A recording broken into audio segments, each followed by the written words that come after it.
خوب است با عکس میشته و با چاو باشد امروز امتیاز نو برای خلق نه خرسندی بچه ها برای خرسندی آدم ها.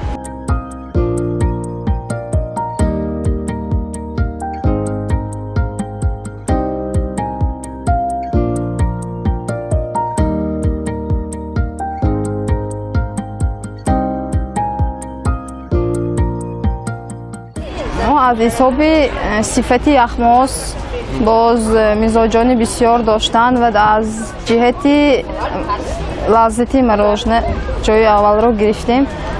ما 30 نمودی یخماس استحصال نماییم و در تمام شهر و ولایت های تاجیکستان پهن گشته است.